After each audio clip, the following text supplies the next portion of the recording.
Hey, what's up, you guys? This is Sheila Beelan. I'm coming to you with another review of Love and Marriage Huntsville, Season 6, Episode 5, Speak Now or Hold Your Peace. The episode, it was pretty cool for what it was. It wasn't really a lot going on, except toward the end part, but we all kind of knew that was coming. It's just really showcasing a lot of the business and the businesses that everybody has going on in their personal business. Please, y'all, don't hesitate to like, comment, and subscribe. The more you like the content, the more it goes on through the algorithm and more people will start to view my content. And on the road to 4,000, I am a growing channel. And thank you so much for the subscribers that have come my way. Thank you, thank you, thank you, thank you, thank you. Only up from here. All right. So the episode starts out when Stormy and Courtney, they're going to have a quick meeting at their new warehouse. And one of the main concerns was she don't like to leave things as they... I guess they don't like to leave things as they are. I guess if they are, working or putting boxes, places, put the box up, put it in a respectful place. She wants more organization. And then she was saying things like there are 4,000 and 5,000 in arrears in delayed orders.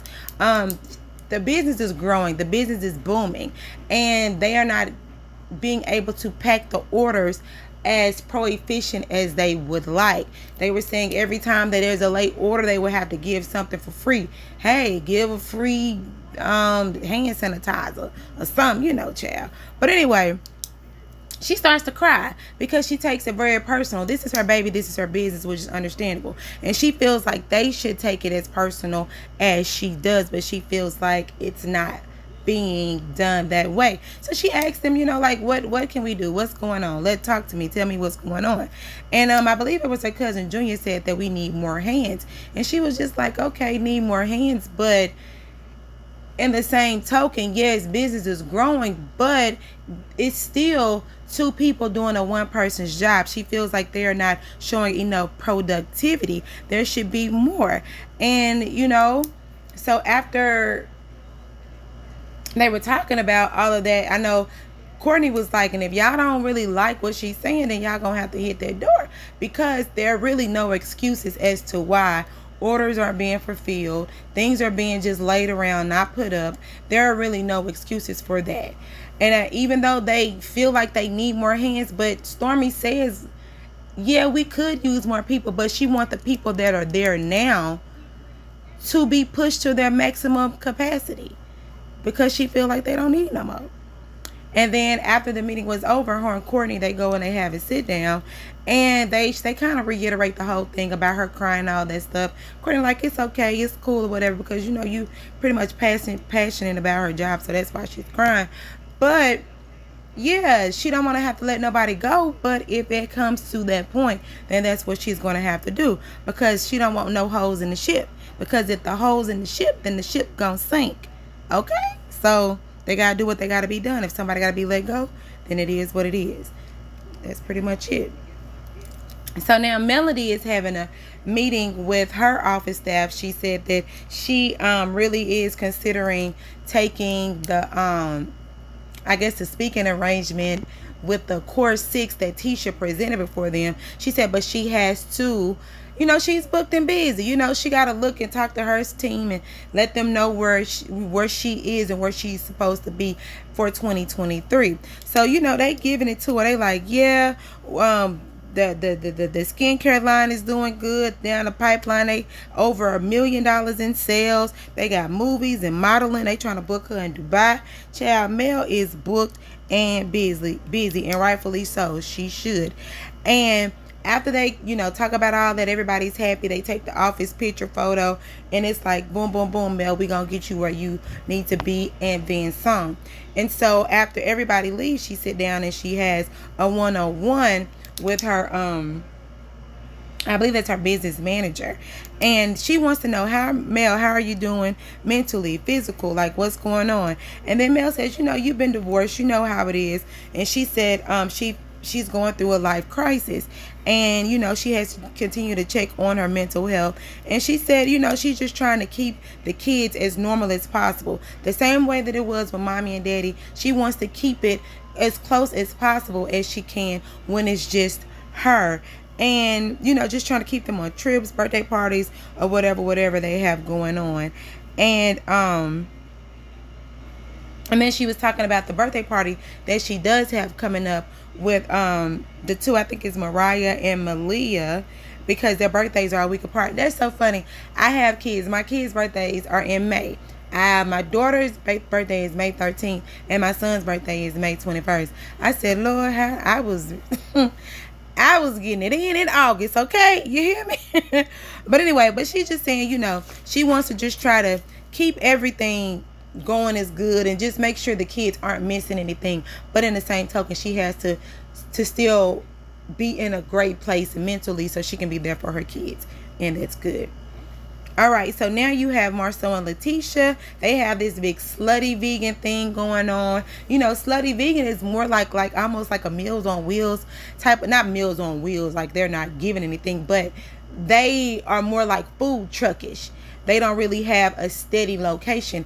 And from my understanding, Marcel and Leticia, they put on the event for them, and they're trying to see if they could get like a partnership with them so they can have like a steady location in the Black community, slutty vegan, something healthy that they can pour into the Black community about eating right and all that stuff, right? So she was like, oh yeah, that's a good idea. Y'all pretty much have everything, the building, contractor, broker's license, and all that stuff. So she's, I guess she didn't say yes or no, but I guess they're going to be in talks about having something stable in the whole little Black, what's the thing that, whatever that, the place where they have all the little storefronts and the storefronts that they've created. So after the slutty vegan person leave, I didn't catch her name, then Kimmy and Maurice, they join the party. So they get their food or whatever, and they're talking, and then they start to bring up the meeting that happened, with the Core 6. And everybody is really just trying to see what's really going on. Kimmy was asking the questions. Is this your event? Are we in it?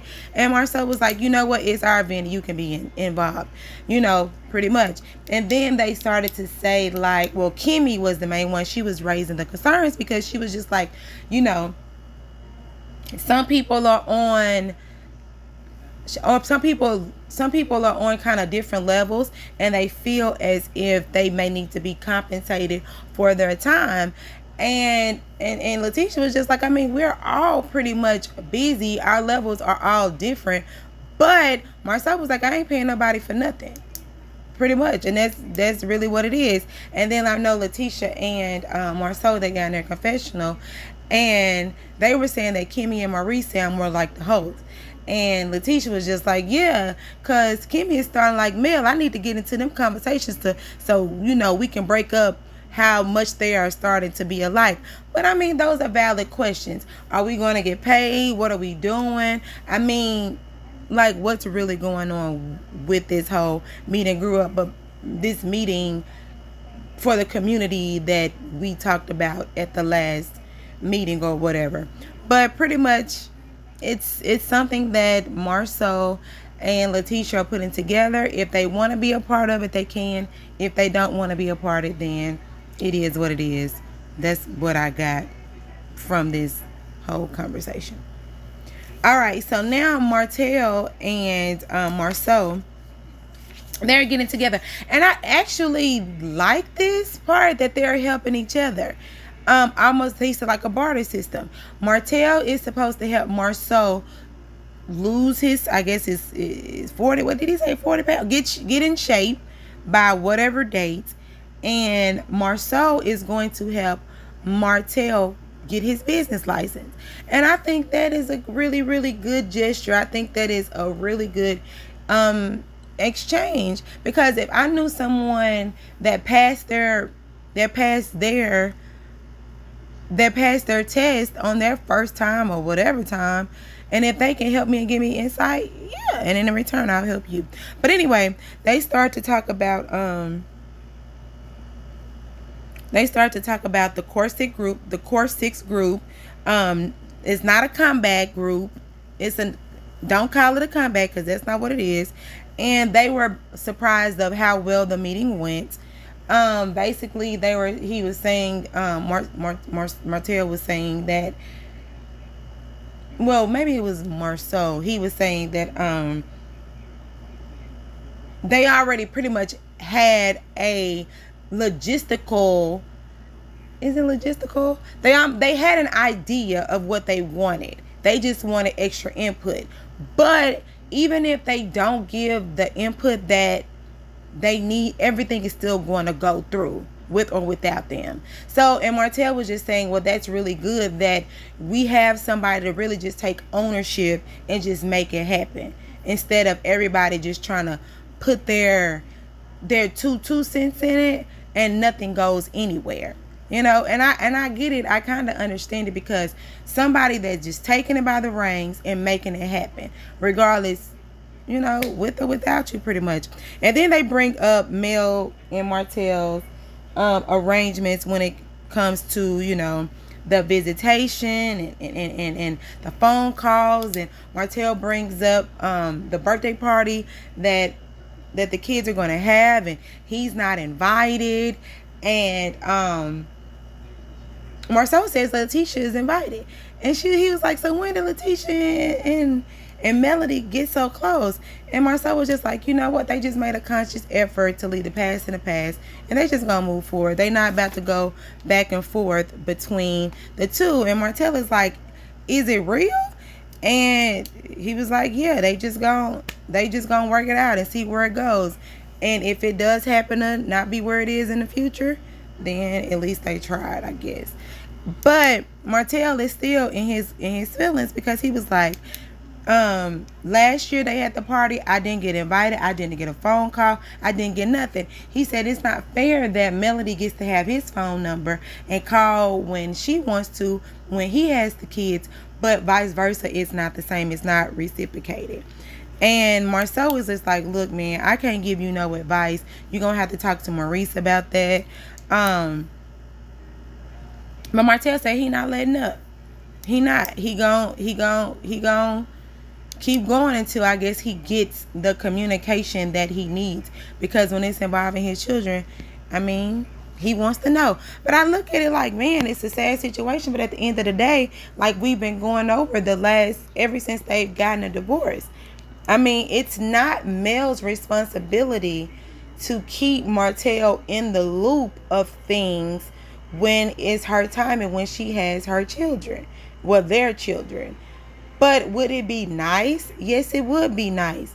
But is it fair? No, it ain't fair. Just like Martel, you can have your kids and you can go out to what Mel has going on and you can keep Mel in the loop. That's your choice. But does Mel have to do that for you? No. And especially when y'all's relationship is not even the best. You know what I'm saying? Y'all going to court. You trying to take the kids for custody. Like, y'all have so much back history that's negative. It's never really going to overflow into the future to where it could be a positive. Y'all really have to start at face value. Take it as it is what it is, and what I can get, and work from there, and not just try to be so pushy. If she say no, let it be no. If she say, yes, then it'll be yes. But sometimes it's not always good to bogart your way into somebody's life and to think that they're going to just accept it. I mean, you just gonna make a situation worse. Because I just look at it, if you give her the space that she needs, and if you call her or however she reaches out, email or whatever, and you don't get the response that you want, just let it be that. You don't have to do chaos or anything. And then eventually she'll start to see, well, you know what, Martel had been giving me a lot of pushback. So, maybe he's better. So how about I do this? How about I do that? Sometimes just take a different approach. Sometimes being forceful is not always good. But yeah, it is what it is. Now we have this whole sit down with Courtney and Stormy and Cousin Junior. So at first, when it first started out, Courtney was like, you know what, I ain't gonna be in that meeting, I'm gonna go around back. And Stormy like, you gonna leave me here by yourself, But when they get into the office and Stormy starts to talk about the energy that's going on between them two, and he starts to bring up Courtney walks into the room, and then it's like the conversation kind of changes. So Courtney, he sits down, and then they start to talk again. So Stormy brings up the energy was good. You my cousin. I hired you and all this stuff. It was good. But now you, Junior, you kind of slacking on your job.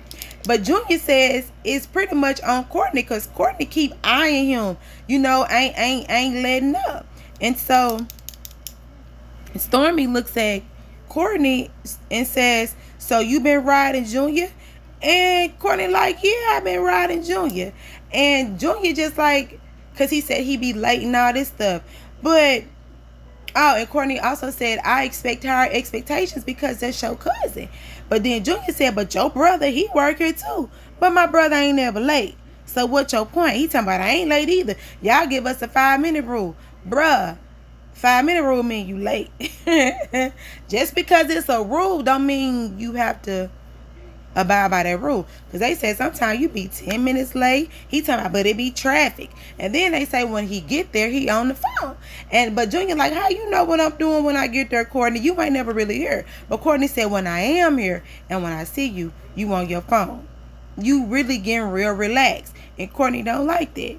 So Stormy gets in her confessional. She said, I thought when I was going to sit there and talk to Junior, he was going to be receptive and try to change. But he giving pushback. He telling the reasons why. But that ain't what you want to hear, Junior. You need your job. Just say, okay, I'm going to do better. But now you talking about this traffic. Now they riding me. But your brother doing this. But that's what happened when you hire a family. You know what I'm saying? Because your family feel like they can kind of talk to you like that. And that ain't how that go. You an employee now, bro. You ain't family. You employee. Separate the differences. But, sorry, Courtney. Sorry, Junior. We gonna have to let you go. Sorry, Junior. We gonna have to let you go. But you can come by the house. You can come by the house and only eat some of these ribs and barbecue. Yeah. So we good? You good? Yeah, we good. Why people in the South always say we good? You good after you done been so disrespectful. You good? I remember I had got into it with this girl. Well, I didn't really get into it with her. I just told her how I felt. And then, it was what it was. I'm like, oh, so you good? You good? Okay, we good. But anyway, Junior ain't got no job no more. Yeah, that's pretty much it. So now this is the day of the party, Malia and Mariah's party. And when I tell you Martel looking like a real dad in his tracksuit, with that hat on, walking around these kids' party. When I saw Martel, I saw my daddy, because my daddy will put on a tracksuit in a minute with had in some tennis. Hey, daddy. Martel looking like a whole daddy out here. He is not looking like tight suit Martel. Martel is looking like Daddy Martel walking through here. Hey, daddy. And Melody over there hugging. Hey, girl, how you doing? Not knowing that Martel is in your party. So when she looked up, she said, hold on, why Martel being here? This is invite only. He did not get an invite. Why is he here? So she proceeds to beeline to the front door. Hey, Martel, can I speak to you outside for a moment? Martel like, oh my God, she want to speak to me outside. This is only gonna go one way. So they get outside, and she was just like, why are you here? You did not get invited. He was just like, it's my daughter's birthday. I want to see her on her birthday. She was like, you can see her on her birthday. I'm not holding you from seeing her on her birthday, even though it's my week.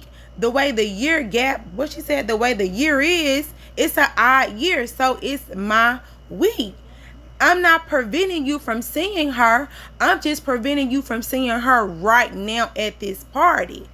And I actually respected that. She said, you can have your party with your daughter on your time. But right now, you're not going to be in the party that I paid for. Pretty much. I just summed it up. That ain't verbatim. But Martel says, okay, well, I want to celebrate her birthday today. Well, you can celebrate her birthday today, Martel, but just not now. Okay, if you don't, I'm calling the police. Martel said he don't care about you calling the police. Call her. I don't care. And so she was like, yeah, I'm going to call him and get you escorted out of here. But then there was somebody else that came. I didn't know who it was. I guess I was probably right and I didn't see who the name was. Because I know Melody's mom was out there. But there was somebody else. And I just feel like when you're in a heated situation, when it comes to kids or co-parenting or whatever, nobody else should get involved in those conversations. Because the only thing it does, it just escalates it. Nobody should, it just should be between them two and let it be what it is. Melody already was like, I'm calling the police if you don't leave. Martel said he didn't care, but eventually he ended up leaving. But we don't need a third and a fourth party. Let that be. And especially if that fourth party is somebody that don't even really like you like that or don't even really know you like that. Only thing that does is escalate a situation. Melody pretty much had it under control, and she really was like, just calm down, we ain't trying to escalate this. So whoever the other person was, they were not needed. But anyway, the situation had got settled. Martel went in and said hey to the kids, took a couple pictures, and he ended up leaving. And now I don't know if that was before or after the argument. They probably sliced it up differently. But the way it looked as if Melody let him go back in and say bye to the kids, and then, he ended up leaving. So after that, Mel, she dancing on the skate floor. Hey, party over here. Ain't nothing outside in that black car, Martel. But anyway, so after that, she goes and she sit down with Kiki and Tisha. So Kiki and Tisha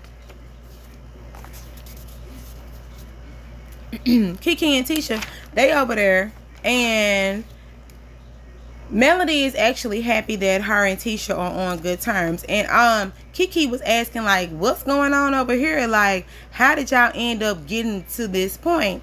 And that's when Melody was like, they did the whole flashback with Kimmy and how Kimmy got them together. And Melody said that she was happy about that.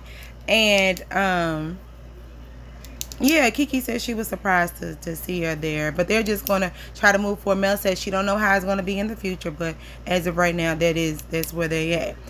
And then they bring, let me see, surprise she's there. I said Kiki was being moment, talking about they was having a come to Jesus moment. And then that's when the little baby, what was that, Tisha daughter came over there. I ain't speaking to nobody. Where my bag at? Why kids do that? They ain't worried about who you talking to, why you talking. The child kids today.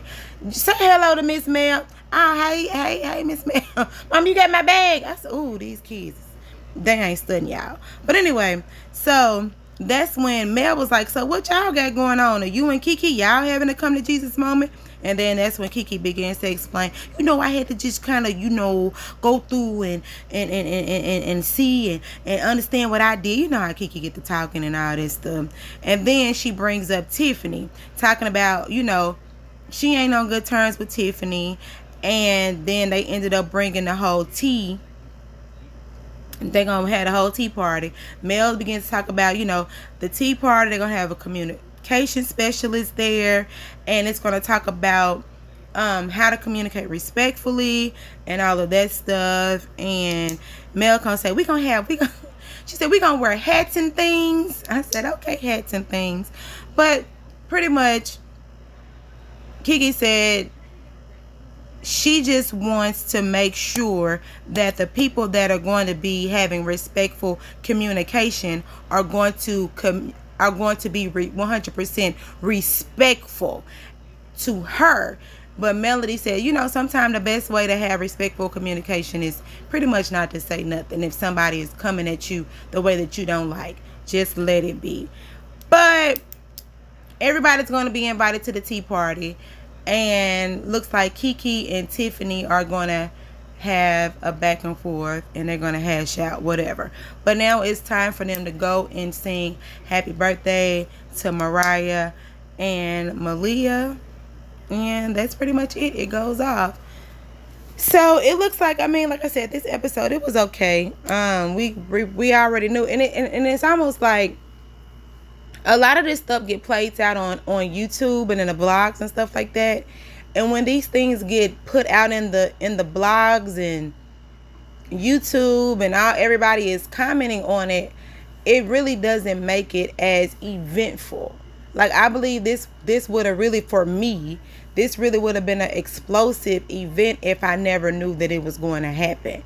But because I knew it was going to happen and people were playing clips and all of this stuff, to me it really wasn't as eventful. But the main thing is we just have to respect each other's time when it's your time to be respected, and everybody has to have respectful communication of one another, and everybody has to move forward. But yeah, y'all, this is Sheila Bila. Y'all like, comment, and subscribe. Let me know what you thought about this episode, and y'all have a great day. Bye.